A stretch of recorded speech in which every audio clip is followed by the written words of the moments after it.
Hi all, എല്ലാവർക്കും പുതിയൊരു വീഡിയോയിലേക്ക് സ്വാഗതം. ഇന്നത്തെ റെസിപ്പി എല്ലാവരുടെയും ഫേവറേറ്റ് ആയിട്ടുള്ള നമ്മുടെ പഴപ്പുളിശ്ശേരിയുടെ റെസിപ്പിയാണ്.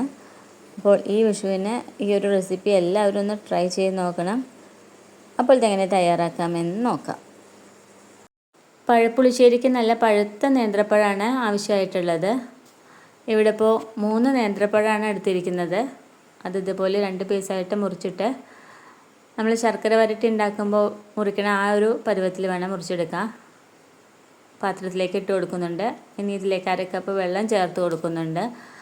പിന്നെ ഒരു 1/2 ടീസ്പൂൺ മഞ്ഞൾപ്പൊടി, 1/2 ടീസ്പൂൺ മുളക് പൊടി, ഒരു 1/4 ടീസ്പൂണോളം കുരുമുളക് പൊടിയും 2 പച്ചമുളകും ചേർത്ത് കൊടുത്തിട്ട് നന്നായിട്ടൊന്ന് വേവിച്ചെടുക്കണം.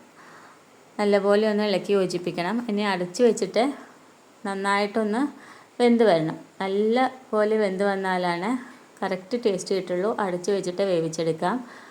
പഴം വേവുന്ന സമയത്ത് നമുക്ക് തേങ്ങയുടെ അരപ്പ് തയ്യാറാക്കാം.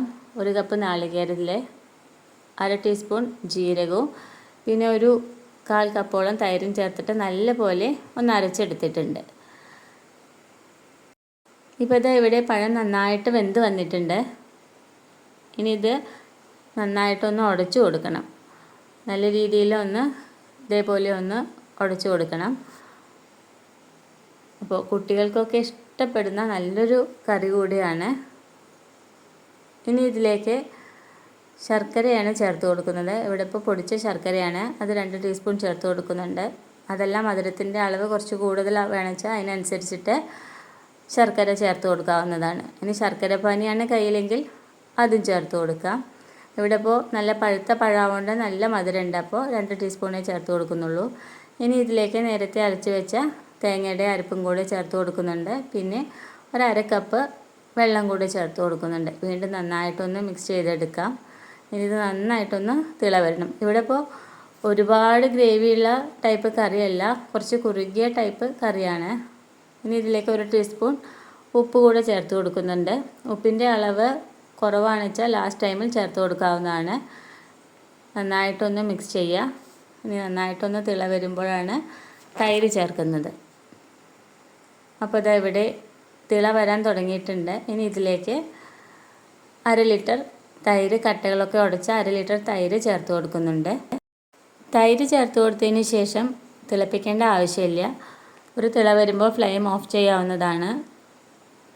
കൈവിടാതെ ഇളക്കി കൊടുക്കുകയും വേണം. അപ്പോൾ ഇതാ ഇവിടെ പുളിശ്ശേരി ഒരു വരാൻ തുടങ്ങിയിട്ടുണ്ട്. ഇത്രയും മതി. ഇനി ഇതൊന്ന് താളിച്ചിടുകയാണ് ചെയ്യേണ്ടത്.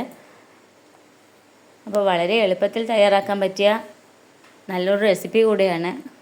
എല്ലാവർക്കും ഉറപ്പായിട്ട് ഇഷ്ടാവുകയും ചെയ്യും. ഇനി ഇതാ ഒരു ചീനച്ചട്ടി അടുപ്പത്ത് വെച്ചിട്ടുണ്ട്. അതിലേക്ക് 1 ടേബിൾ സ്പൂൺ വെളിച്ചെണ്ണ ഒഴിച്ച് കൊടുക്കുന്നുണ്ട്. വെളിച്ചെണ്ണ നന്നായി ചൂടായി വരുമ്പോൾ അതിലേക്ക് 1/2 ടീസ്പൂൺ കടുക് ചേർത്ത് കൊടുക്കുന്നുണ്ട്. കടുക് ഒന്ന് പൊട്ടിയതിന് ശേഷം അതിലേക്ക് 1/4 ടീസ്പൂൺ ഉലുവ ചേർത്ത് കൊടുക്കുന്നുണ്ട്. പിന്നെ ഒരു വറ്റൽമുളകും കുറച്ച് കറിവേപ്പിലയും കൂടെ ചേർത്തിട്ട് നന്നായി മൂത്ത് വരുമ്പോൾ അത് പുളിശ്ശേരിയിലേക്ക് ചേർത്ത് കൊടുക്കാം. പിന്നെ ഒരു 1/4 ടീസ്പൂണോളം മുളക് പൊടി ചേർത്ത് കൊടുക്കുന്നുണ്ട്. അത് കറിക്ക് നല്ലൊരു കളറ് കിട്ടാൻ വേണ്ടിയിട്ടാണ്. അപ്പോൾ ഇത്രയേ ഉള്ളൂ. വളരെ ടേസ്റ്റി ആയിട്ടുള്ള, വളരെ ഹെൽത്തി ആയിട്ടുള്ള ഒരു റെസിപ്പി ഇവിടെ തയ്യാറായിട്ടുണ്ട്. ഇതൊന്ന് അടച്ച് വെച്ചിട്ട് 1-2 മിനിറ്റ് ഒന്ന് അടച്ച് വെക്കണം. എന്നാൽ കറക്റ്റ് ഫ്ലേവറെല്ലാം ഇതിലേക്ക് ഇറങ്ങിയിരിക്കും. കണ്ടില്ലേ, നല്ല കുറുകിയ പഴപ്പുളിശ്ശേരി ഇവിടെ തയ്യാറായിട്ടുണ്ട്. നിങ്ങൾക്ക് ഈ പുളിശ്ശേരിയിൽ കുറച്ചും കൂടി ഗ്രേവി വേണമെന്ന് വെച്ചാൽ അപ്പോൾ അതിനനുസരിച്ചിട്ട് വെള്ളത്തിൻ്റെ അളവിൽ മാറ്റം വരുത്താവുന്നതാണ്. അപ്പോൾ ഈ ഒരു വിഷുവിന് എല്ലാവരും ഈ ഒരു റെസിപ്പി തയ്യാറാക്കി നോക്കണേ. റെസിപ്പി ഇഷ്ടപ്പെട്ടാൽ എല്ലാവരും ഒന്ന് ലൈക്ക് ചെയ്യണം, ഷെയർ ചെയ്യണം, കമൻറ്റ് ചെയ്യുകയും വേണം. ഈ ചാനൽ ആദ്യമായിട്ടാണ് കാണുന്നതെങ്കിൽ എല്ലാവരും ഒന്ന് സബ്സ്ക്രൈബ് ചെയ്തിട്ട് സപ്പോർട്ട് ചെയ്യുകയും വേണം. പുതിയൊരു റെസിപ്പിയായിട്ട് വീണ്ടും കാണാം. താങ്ക്